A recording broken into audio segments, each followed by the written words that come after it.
The Paul Leslie Hour, helping people tell their stories. And now, your host, Paul Leslie. Hey, it's me.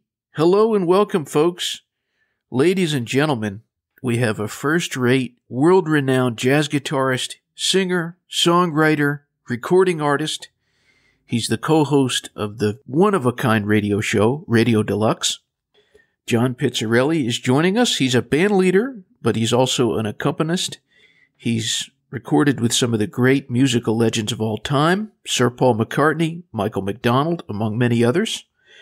The John Pizzarelli Trio has just released a studio album. It's called For Centennial Reasons.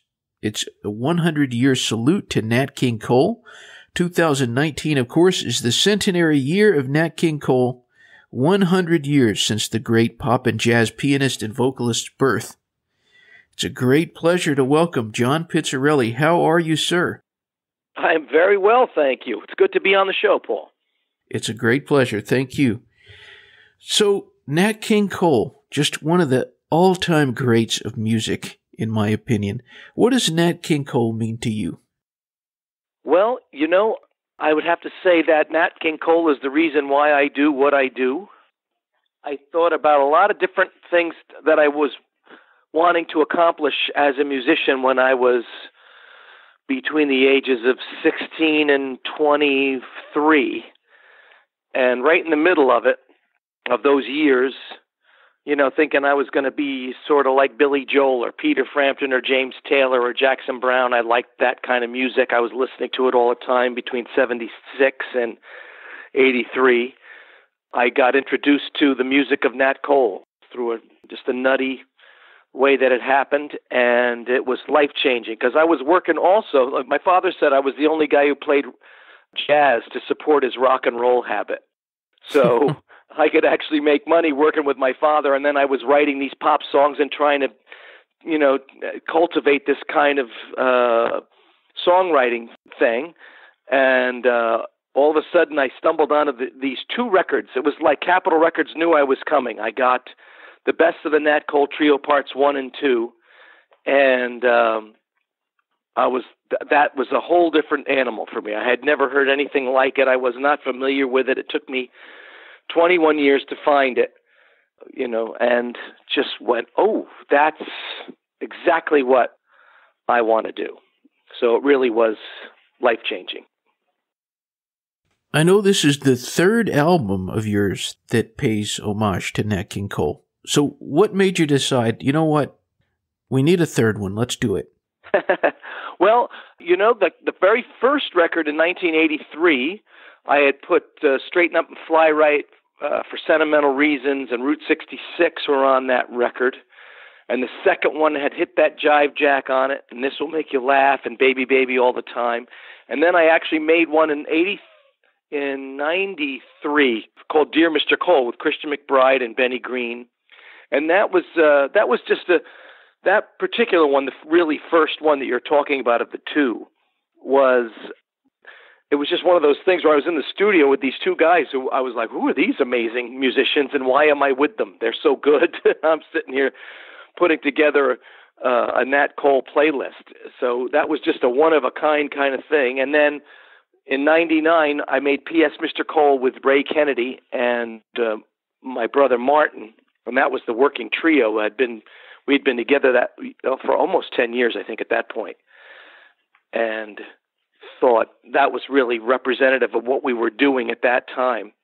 And I thought, now, this is a new group, Mike Karn on bass, Konrad Pashkudsky on piano. It's many years removed from my very first record, and also still almost 20 years after the last Nat Cole record, and I found some new things that I liked, and I also felt like I understood the music more.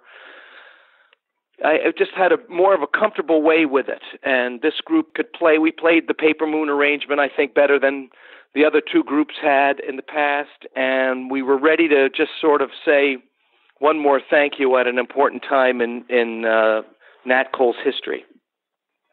I really liked the interpretation of Paper Moon. Oh, thanks. Really cool. It really is. That arrangement is a singular sensation. It's mostly tips its cap to the original arrangement, and the original arrangement is really hard to conquer, and I've been trying to conquer that thing for years, and I was so glad to put that on a record where we really had it the way I felt it was right, and I knew that was the song, going back to those records that I mentioned, the Nat Cole Trio, Part 1 and 2. I remember the January day I bought those records, and I remember bringing them home to my father, who was probably 54 or 55 when we put them on the hi-fi in 1981. And I was 21 years old, and there I was at 21 listening for the first time to this group play Paper Moon, and my father was listening back to something he had heard when he was probably 21 or maybe a little younger. And here we were listening to it together, and he kept going, listen to that arrangement. Can you believe that? And so it was, it was just sort of one of those things I felt like I wanted to get that thing right and get it on record right, because it's just, it's a work of art, that arrangement. How is Bucky Pizzarelli doing? He's not bad. I mean, for 93, he's not bad. He's not playing at the moment, but he's home. And I get to see him whenever I'm not on the road, and I got to play for him last weekend when I saw him, and he's okay. He's gotten to be 93, and that's I think that's an accomplishment. I wish he were playing more, but he's not playing at all right now. But I'm still happy to have him around. He's quite an individual. We were just mentioning Paper Moon a moment ago, and this might be a difficult question, but could you pick a favorite Nat King Cole recording, your favorite track of his? I think, Paper Moon may be the one for me. It sort of has all the ingredients of what that group is about. So there really is. I remember the first time I went to Japan, that they did a blindfold test for one of the Japanese jazz magazines. And I remember they played that record, and I think maybe just to see what my reaction would be to it. And it's still, to me, it's one of the most exciting records. The second you hear it, it leaps out of the record. So it's such a singular record. It might be one of my favorite Nat Cole things. Something about this album that's unique is that there's some original songs on there. One of them, we got permission to play this one, 100 Years From Now, which you co-wrote with Jessica Molaskey, who was twice a guest on this show. And I'm hoping you can tell us about that song, 100 Years From Now. Well, I was thinking about the idea of living 100 years and being in love with somebody or in love with something. And that song, I thought, I'm going to love you 100 years from now. It's amazing to think that when Nat Cole was born, all these people would be so in love with his music and that person for 100 years, And so I came up with the idea, and I sketched out a rough draft of the song, and I had an idea for the melody, and I think Jessica wasn't home, and I remember texting her the lyric and also my idea of the melody, and I said, you got to fix this up so it's right. I had the idea of You Let Me Flip Flop on the Bebop, and sang a Frim Fram and all those kinds of little things. I like the idea, those early Nat Cole Trio records that use that there's sort of that jazz speak, so to say. And Jessica texted me back with the correct, said, this is the way you say everything you want to say, put it here. I think she came up with Geritol and Losing My Hair. And then there's a line in the end that talks about Agfa-clack, and I was going to use the word Kodak, but it wasn't landing right. It kept landing as Kodak. So I looked up 1950s cameras, or 40s and 50s small cameras, and there was a camera called the Agfa-clack. And I actually bought one, so I own one now. And put all these crazy little references. I just love the idea of old references inside of a song that gives it sort of a vintage thing, but still the message gets across. So we wrote this little song, I'm Gonna Love You 100 Years From Now. Well, right here on the Paul Leslie Hour, This is from John Pizzarelli, the album for Centennial Reasons, 100 Years From Now. You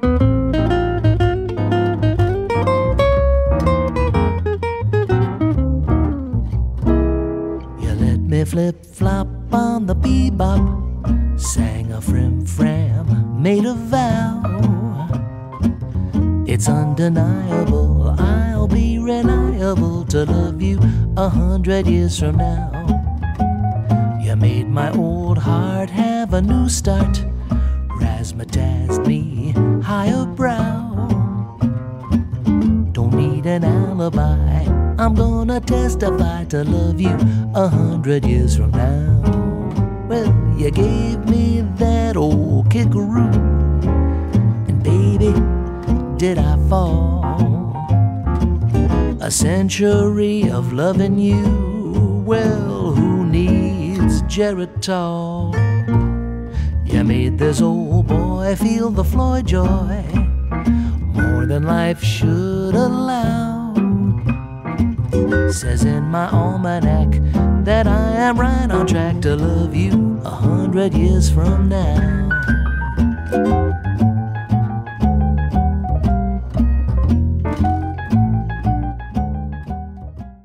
I was listening earlier today to the album by Paul McCartney, Kisses on the Bottom, which you played on. Yeah. And it occurs to me, almost all of the great artists of our time, eventually they get around to doing an album of American Songbook. Rod Stewart, Paul McCartney, now Bob Dylan, it's all he's doing. Yeah. What do you think it is about the American Songbook that this is so, that eventually all singers find their way over to it? You know what I find fascinating is that it has been so successful for those pop artists also to come across the aisle, in a sense, and sing those songs. Whereas when I originally went across the other way and tried to do a record of Beatles songs, I mean, it was really, the Beatle fans were really like crazed. Why are there jazz versions of Beatles songs? I don't understand, It's hilarious that it's taken a while for that record to be, in a sense, widely accepted. But I think there's something about people want to hear what people have to say about these songs. So it's always interesting. I mean, Paul McCartney, I thought, had a really good take on how he was going to approach that by getting Tommy LaPuma to produce the record and get Diana Krall as a musical director, and Paul was so accepting of what we all had to say about the arrangements and things. It was really smartly done. He was sort of like, that's a good idea. Well, let's try one where we have the bass. Let's let John Clayton play the intro on this. Maybe a guitar solo would be great here instead of the piano solo. What do you think? And it was really an organic kind of thing. Rod Stewart's things were completely different with the orchestra and knowing how exactly he wanted that to sound. And he made all those records sound, they're really a singular sound that they got on those records. But people love to hear those songs, and it's really amazing. It's been quite a journey that those songs have taken, and they just seem to receive a new life from these pop artists, which is fantastic. Who out there in music, singer or instrumentalist, would you like to collaborate or accompany that you haven't yet? I think it's a very good question. I've always I love the guitarist Pat Metheny, and I'd always like to do some sort of jazz guitar duets, some kind of record of standards or his songs with him as duets. I've really enjoyed him. I get to work with Catherine Russell, who's a great vocalist. So that's something that's just happened in the last year that's been really fulfilling because she's amazing. I get to work with Jessica Molaski, my wife, who every year at the Carlisle is such an interesting adventure musically that we're always coming up with things that we can't believe we're putting together songs in ways that I think is quite unique. So I'm pretty satisfied. I've gotten to work with so many people that I can't believe I made it to those points. In your introduction, you mentioned Paul McCartney and Michael McDonald. I've also gotten to work with James Taylor. It was so exciting working with him, and to see him and hear him play the guitar. I would love to do something with him someday. But I got to work with Rosemary Clooney, which was exciting. I got to open for Frank Sinatra. That I could never have guessed that was going to happen. Just to be in the same room as Frank Sinatra and to have met a lot of my heroes along the way, it's been quite exciting. So I have to say, at this point in time, I'm pretty lucky, and I can't believe, that around the next corner something else will happen that I couldn't believe was going to happen. Kind of on the same note, at the beginning of the show, I was mentioning Radio Deluxe, the radio show that you co-host. Mm-hmm. It's such a lively show. I really love it. Oh, thank you. It's been something that's starting. It's the I think it's almost 13 years that we've been doing the show, and we're continually surprised by its acceptance, I guess. But I mean, in the last 5 years, especially, we've really, I think, it's starting to settle in. It's like the way radio shows do. People are really starting to discover it more and more. There's a lot more outlets for it to be heard, either terrestrially or on the internet. It's mainly a terrestrial radio show, so that's really great, where there are a lot of pockets around the States and in Canada where people really make it must-listen kind of radio, which is great. What do they call appointment radio? And I'm really excited about it. I mean, it's literally what we do.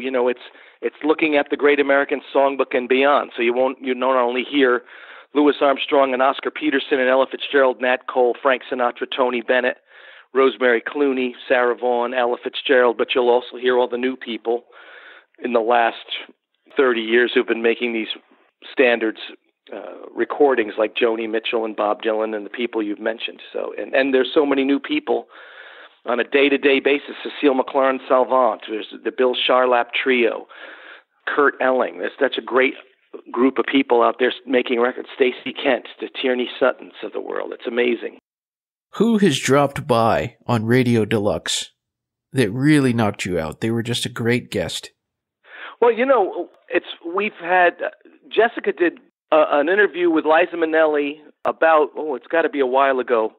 That was stunning. That was one of the great interviews. And she also, we had Barbara Cook on a couple of times, a great Broadway singer and actress who was just, the queen of Broadway singers. And those two interviews that Jessica did with her, or with those two women, were stunningly great things. But we also had Kenny Rankin's 2 hours with us was something people are still talking about. He came in with his guitar. He spoke. I said, "You want to play?" And he played and played and played for about 90 minutes, that was still something people are still talking about, that show. And we even had Stephen Holden from the New York Times and Frank Rich from New York Magazine and or New Yorker, I think. And it's just, every show is an adventure. I mean, we had Kurt Elling on when we didn't really know him, a night after he worked at Birdland, and we became friends ever since that show. We were just sort of like going, I think we're friends. We just, it was great to sit and talk on the radio, but then go, let's go out and have a cup of coffee, and we've been friends ever since. So it's been fun that way too. We're talking with John Pizzarelli. The John Pizzarelli Trio has just released, for Centennial Reason's 100-year salute to Nat King Cole. It's out on Ghostlight Records. For anyone who listens to this new album of yours, what do you want, ideally, for the listener to get from that experience? From this new record? Yeah. I think, I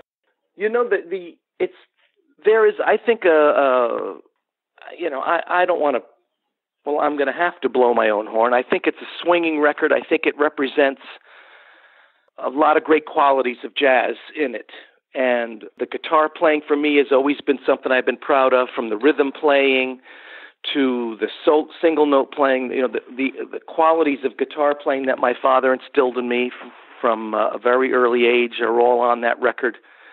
And I remember playing it for him, and he was going, and he didn't know that I was actually playing him this new record. I said, "You want to hear this?" And he listened to it. He says, "You got to make a record of this because this is good. This is you got to put that out right away because you're missing the boat if you don't do that." And I really love the recording of Body and Soul. I think it's just really great. There's an ensemble there, a trio ensemble that is listening.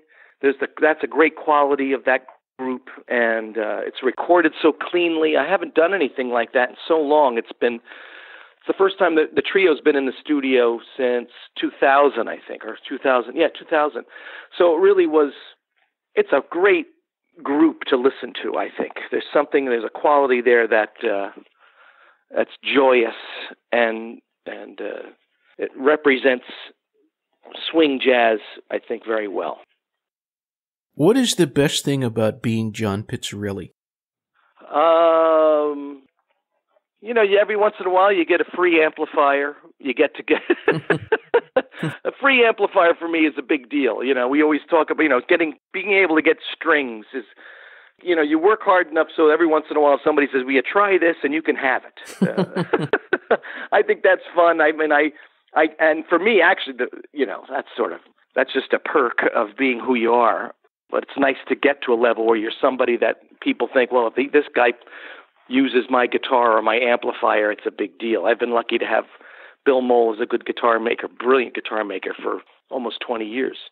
So that's a wonderful thing. But, for me, I've been able to stalk several chefs in New York City who make Italian food and get to be able to hone my cooking skills because I have these people who text me back when I'm screwing up recipes, help me out with my cooking. So that's another good thing about being John Pizzarelli. And the other thing about being John Pizzarelli is I get to play Route 66 for a living, and that not a lot of people get to be able to do that. It's tremendous to have followed my father around for all those years and to still be able to continue to make music like that, to go in a club just the way my dad and I did, and the way that I watched my father do it, and think, well, this is a legitimate way to make a living. This is a really cool thing. I want to be able to walk into a club and plug in my amp and my guitar and go, boom, let's make music for a couple of hours. And I get to do that, and that's a blessing of the highest order. Anyone out there, they can visit johnpizzarelli.com for more information. Do you have any parting words of wisdom for our listeners? In general? Yeah, you can go anywhere.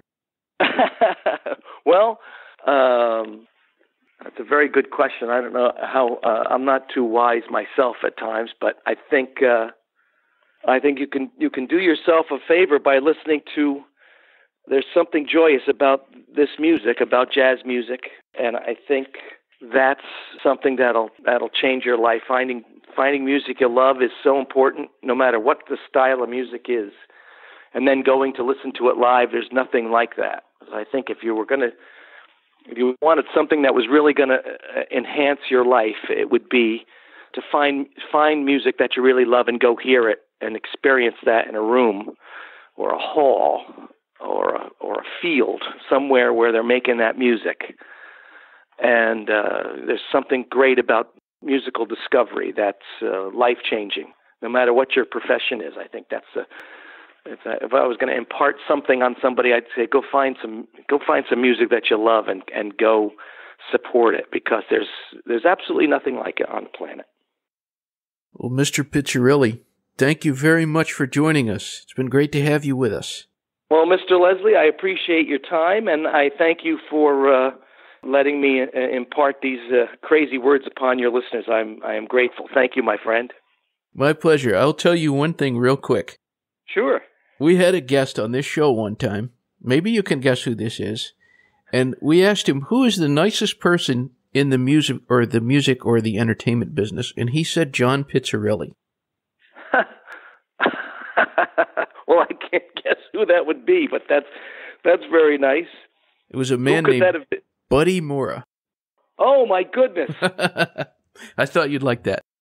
I think, you know what, now that you say it, I may have heard him. I mean, you may have asked him, or I remember somebody had asked him once, I heard him on a radio show, and Buddy, for those of you who are listening, Buddy was my manager for many, many years, and one of the great human beings on the planet. He was voted one of the most trusted men in Hollywood. He managed Billy Crystal and Robin Williams, discovered them and put them both on the map right at the very beginning of their careers, and guided them through great things, but also was a lover of music and always had music acts along the way. And I got a gentleman named Brooks Arthur led me to Buddy. Brooks produced my third album, New Standards, and said, you should have Buddy Mora be your manager. And Buddy and I were fast friends, and he did a lot of great things. And one of his great gifts to me was getting Don Sebesky in my life. He was a big Don Sebesky fan and friend, and he said, you should have Don Sebesky do some records with you. And he made that happen, and that's a gift that keeps on giving. So Buddy Mora is he's aces. He's the greatest. All right, sir. Well, happy trails. Hey, thank you very much, Paul, and thanks for calling and thanks for putting me on the show. I really appreciate it. My pleasure. Until next time. You bet. Take care. Bye-bye. Bop bop dealy bop bop doo bop zee bop a doodly not boxy cha cha cook a bazaluk bazanek pork get a go ram pop doodly zan but over that party yeah a zika baka book a long gone doodle boo. Goodbye.